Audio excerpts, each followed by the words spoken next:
का friends, planet hub channel में आप सभी का फिर से हार्दिक स्वागत है। और इस बार सब्जेक्ट रहेगा मकर राशि।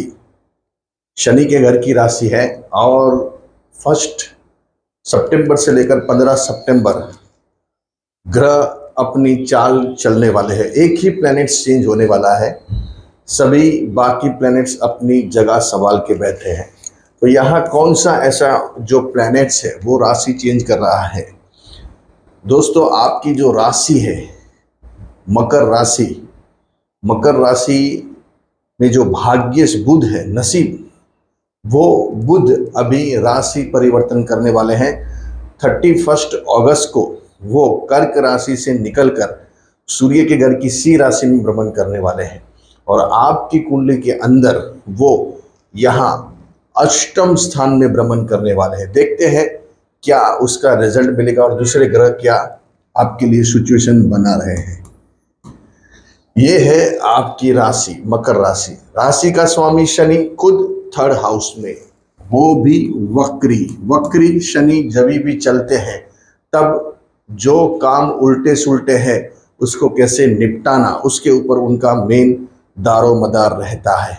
जो पैसे जायज़ नहीं है, जो पैसे 2 नंबर से रिलेटेड रखते हैं, वैसे पैसों के लिए यहाँ शनि वो चीज़ों को ज़्यादा इंक्रीज करता है, वो कामों को ज़्यादा बढ़ावा देता है। जब शनि वक्री होते हैं उनकी नज़र थोड़ी टेढ़ी हो जाती है और टेढ़ी नज़र से वो अपने सभी काम यहाँ बनाने की कोशिश करते हैं जो अनफेयर है। यहाँ ये दुनिया के अंदर ये संसार कलयुग है, उसमें कोई फेयर अनफेयर जैसा रहा ही नहीं है, सभी चीज़ें फेयर ही गिनी जाएगी। लेकिन यहाँ शब्द प्रयोग ऐसा करना पड़ेगा जो चीज़ें उस हिसाब से जुड़ी है जो समाज से विपरीत है, लेकिन यहाँ वो सब चीज़ें आपको काम लग सकती है। 2 नंबर के पैसे, जाड़े पैसे, ये सब शनि लाने का काम करता है। शनि का बहुत मतलब उसका जो प्रिडिक्शन है वो बहुत गर्भित है। उसको जानने के लिए राशि, कौन सी राशि में भ्रमण कर रहे हैं, कौन सा आपका लग्न है, ये सब डिपेंड किया जाता है। लेकिन ये आपकी मकर राशि के लिए आशीर्वाद ब्लेसिंग रूप समान अभी शनि चल रहे हैं। जैसे मैंने बताया 3rd हाउस में, तीसरा स्थान शनि का सबसे प्रिय हाउस है। 3rd, 6, 11th, ये हाउस में शनि दिल खोल के फल देते हैं। 7.5 का पड़ाव पास किया है। अभी शनि मुश्किल से 4-5 महीने हुए हैं, 6 महीने, मार्च महीने में वो आए हैं और ये चल रहा है अगस्त। लेकिन अभी वो रिट्रोगेट चल रहे हैं, वक्री चल रहे हैं। वक्री शनि में सब काम उल्टे सुलटे जो है उसको सुलटाने की यहाँ पूरी शनि महाराज की कोशिश होती है। तो यहाँ उसको साथ देने के लिए राहु बैठा हुआ है, इनका परम मित्र राहु, कुंभ राशि का, शनि के घर का राहु। बार बार मेरा कहने का तात्पर्य एक ही है, ये राहु आपके लिए कुछ भी कर सकता है।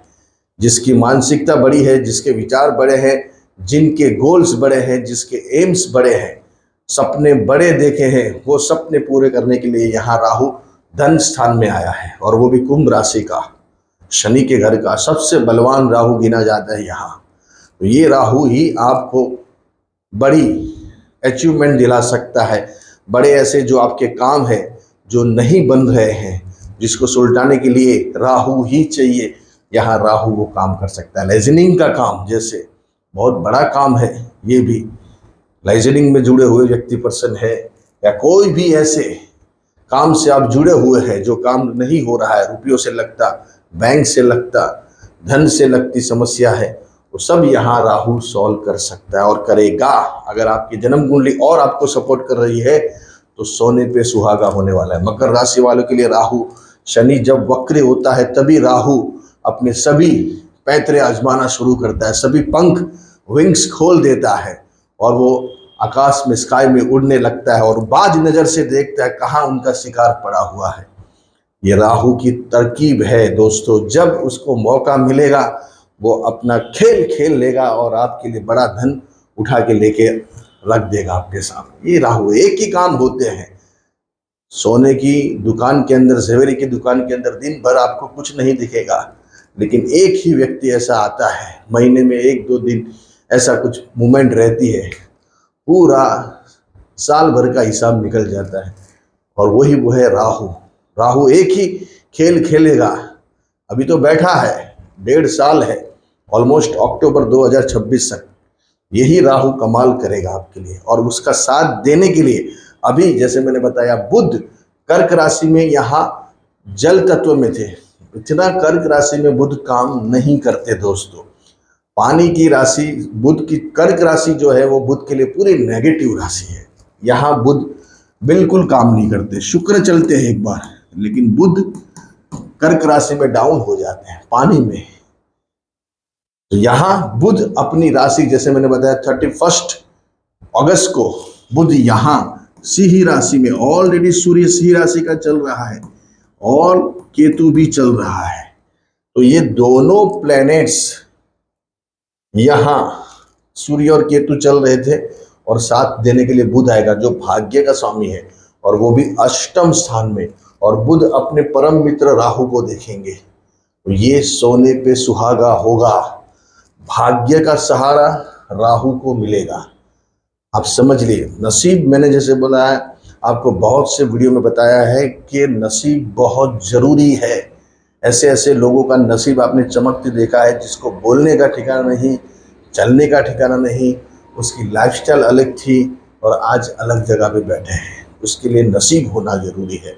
गाय कितनी भी सुंदर हो, कितनी भी खूबसूरत हो, इसके सिंग बहुत अच्छे, उसकी फर बहुत अच्छी है, उनकी आंखें अच्छी है, उनका जो रुतबा है चलने का, मतलब जो स्टाइल है गाय की, वो बहुत डिफरेंस है दूसरी गाय से। लेकिन वो दूध कितना देती है? मुश्किल से 2 लीटर 3 लीटर 1 लीटर होता है। और जो एक गाय दिखने में खूबसूरत नहीं है, बिल्कुल नहीं, कुछ भी नहीं है, और सिंग विंग वगैरह भी ठीक नहीं है, आंखें भी इनकी ठीक नहीं है, चलने का ढंग सिंग खराब है, लेकिन जब वो दूध देती है तो 15 लीटर 20 लीटर, तो कौन सी गाय काम की?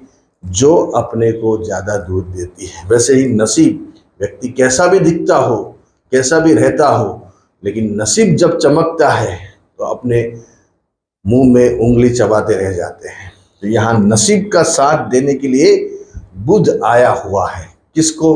राहु को, और वो भी सिंह राशि में। यहाँ जब बुध आएंगे दोस्तों, आपका थोड़ा काम काज में बहुत डिफरेंस थिंकिंग आएंगे, मतलब विचार आएंगे आपको, थोड़ी चीज़ें भी, थिंग्स भी ऐसी बनेगी जिससे आपको रुपयों में, खास करके पैसों में, क्योंकि वो भाग्य सो के खुद धन स्थान को देख रहा है और वो अष्टम स्थान में बैठा है, साथ में केतु और राहु देख रहे हैं। मेन राहु उसका परम मित्र है। तो यहाँ बुध को साथ देने के लिए सूर्य भी बैठे हुए हैं। तो सूर्य और राहु का जो ग्रहण दोष है, उसमें बुध थोड़ी कमी लाएगा और अपना काम बनाएगा, भाग्य को एक नया अच्छी दिशा देने वाला है इस टाइम पे। शुक्र यहाँ ही बैठे रहेंगे, मंगल भाग्य स्थान में है, वो भी यहाँ ही बैठे, शनि के सामने बैठने दो मंगल को, कोई यहाँ टेंशन नहीं है, वो भाग्य स्थान में है, खुद 4th और 11th हाउस के स्वामी है। तो ये अच्छी जगह है, लेकिन वो भी चेंज होंगे 15 सितंबर के बाद, फिर बाद में अलग चर्चा होगी, लेकिन अभी तक वो यहाँ ही बैठे हैं। तो यहाँ जो मेन प्लैनेट्स है, वो बुध यहाँ चेंज होने वाला है। गुरु भी मिथुन राशि में विराजमान है, जो आपके कर्म स्थान को देख रहे हैं, 12वें स्थान को देख रहे हैं और खुद धन स्थान को देख रहे हैं। देखिए दोस्तों, अभी आपकी कुंडली में बहुत अच्छा एक राजयोग बना हुआ है, जिसको अधि राजयोग के नाम से भी जाना जाता है। एट प्रेजेंट आपकी कुंडली में वो योग बन रहा है। देखिए, ये अधि योग कैसे बनता है? जब भी 6th हाउस, 7th हाउस और 8th हाउस में शुभ ग्रह बैठे हो, चाहे पाप ग्रह भी साथ में क्यों ना हो, लेकिन शुभ ग्रह बैठे हैं, तो ये अधि योग माना जाता है। और अधि योग के अंदर व्यक्ति के पास अतिरिक्त मात्रा में धन, पैसा, वैभव आता है। ये कुंडली अभी अधि योग की तरफ निर्माण करने वाली है। कब से? 31 अगस्त के बाद। देखिए, यहाँ 6th हाउस में गुरु, उसके जो डेफिनेशन है, व्याख्या है कि 6th हाउस में शुभ ग्रह चाहिए, 7th हाउस में शुभ ग्रह चाहिए और 8th हाउस में शुभ ग्रह चाहिए। अनलेस अनटिल बाजू में सूर्य केतु या पाप ग्रह बैठे क्यों ना हो, फिर भी यहाँ अपने शुभ ग्रह जो बैठे हैं वो अपना कमाल दिखाएंगे। देखिए, आप बहुत सारी कुंडलियां ऐसी है जिसमें उच्च के ग्रह नहीं है, स्वग्रही ग्रह नहीं है, लेकिन उसकी सिचुएशन ऐसी बनी ही है, डोलेंगे देखेंगे कुंडली को तो कुछ भी नहीं है इसमें। लेकिन नहीं, ये सब बहुत गहन सब्जेक्ट है। कहाँ कहाँ ग्रह कैसे काम लग जाएंगे, कैसे उसका रिजल्ट मिलता है, इसके लिए बहुत अध्ययन, बहुत एक्सपीरियंस और बहुत उसकी पढ़ाई लिखाई बहुत जरूरी है दोस्तों। इसलिए यहाँ 6th हाउस में गुरु, शुक्र और बुध ये अधियोग का निर्माण करता है। ऐसे व्यक्ति के पास अतिरिक्त मात्रा में धन, पैसा, वैभव, अतिरिक्त आप समझ लिए। बहुत सारे ऐसे बिजनेसमैन, बिजनेस टाइकून आप देखते होंगे, बहुत सारे सेलिब्रिटियां, उनकी प्रगति दिन ब दिन बढ़ती जाती है, दिन ब दिन उनके पास पैसे बढ़ते ही जाते हैं, बढ़ते ही जाते हैं। तो उनकी कुंडली में ऐसा एक कोई राजयोग बैठा हुआ होता है। किशोर कुमार जी की कुंडली में ये राजयोग था, जो अपने सिंगिंग का उनका जो काम था, आप जानते हो, सिंगिंग करते थे किशोर कुमार स्वर्गीय, उनकी कुंडली में यहाँ ऐसा राजयोग पड़ा हुआ था। उनकी धनु लग्न की कुंडली है और ऐसे शुभ ग्रह 6, 7 और 8 हाउस में। तो ये जब ऐसे ग्रह होते हैं तभी व्यक्ति एक सिंपल सामान्य पोजीशन में से बड़ा एम्पायर खड़ा करता है, बड़ा नाम खड़ा करता है। द मिलियनम ऑफ द सिंगर, उनका नाम आज लिया जाता है। वो सदी के सबसे अच्छे सिंगर में से उनका नाम लिया जाता है। तो किशोर कुमार जी की कुंडली में ऐसा योग, अभी आपकी कुंडली में ऐसा योग चल रहा है दोस्तों, इसका अवश्य आपको लाभ उठाना चाहिए। फिर यहाँ शुक्र आ जाएंगे, फिर बात अलग हो जाएगी। लेकिन अभी ये जब होता है, जैसे मैंने बताया, जब तीनों हाउस में जब शुभ ग्रह बैठे हैं, खाली 2 हाउस में बैठे हैं तो वो नहीं होता है। कोई भी 2 हाउस में समझो, या 6 या 7 में है, या 7 और 8 में है, या 6 और 8 में है, तो वो नहीं होता है। लेकिन तीनों में शुभ ग्रह चाहिए, तब ये योग बनता है। आप देखना, बहुत सारे लोगों की कुंडली में, अभी भी आप जो व्यूअर्स भाई देख रहे हैं, आप अपनी कुंडली खोल के देखिए, अगर आपकी कुंडली में ऐसा ग्रह पड़े हुए हैं कुंडली के अंदर, जन्म कुंडली के अंदर, तो आप भी चाहे कितनी भी सामान्य या कितनी भी स्ट्रगल हो अभी, लेकिन वक्त कभी चेंज होगा जो आपको आइडिया भी नहीं रहेगी। तो यहाँ मकर राशि वालों के लिए गुरु कर्म स्थान को देख रहे, यहाँ 12th हाउस को, धन स्थान को देख रहे, तो अभी धन के सोर्सेस बढ़ने वाले हैं पूरी तरह से। कुछ ऐसा मिरेकल हो सकता है जो आपने कभी सोचा भी नहीं हो। इन बिटवीन भी आपके लिए लकी डेट रहेगी 2, 6, 9, 11 और 13। लकी नंबर रहेंगे 3, 9, 13, 18, 29 और 39। ये आपके लिए लकी नंबर्स रहेंगे। बहुत बढ़िया सिचुएशन, जैसे मैंने यहाँ एक्सप्लेन किया है आपको, अभी अधियोग बन रहा है तो उसका फायदा उठाइए। अपने सोर्सेस सब काम पे लगा दीजिए, खूब मेहनत कीजिए, खूब ध्यान दीजिए, फोकस कीजिए। ये राहु, जैसे ये राहु ही कर सकता है। जब ऐसे छोटे ग्रह जब आते हैं तब बड़ा ग्रह को वो पूरी एनर्जी मिल जाती है। छोटे ग्रह, जैसे मैंने बताया आपको, आग में घी डालने का काम करते हैं। आग तो है, लेकिन उसमें घी डाला तो और वो प्रज्वलित हो जाती है। जब घटना को अंजाम देना है, उसके लिए छोटे प्लैनेट्स इतने ही इम्पोर्टेंस है। अच्छे रहिए, बढ़िया रहिए, खूब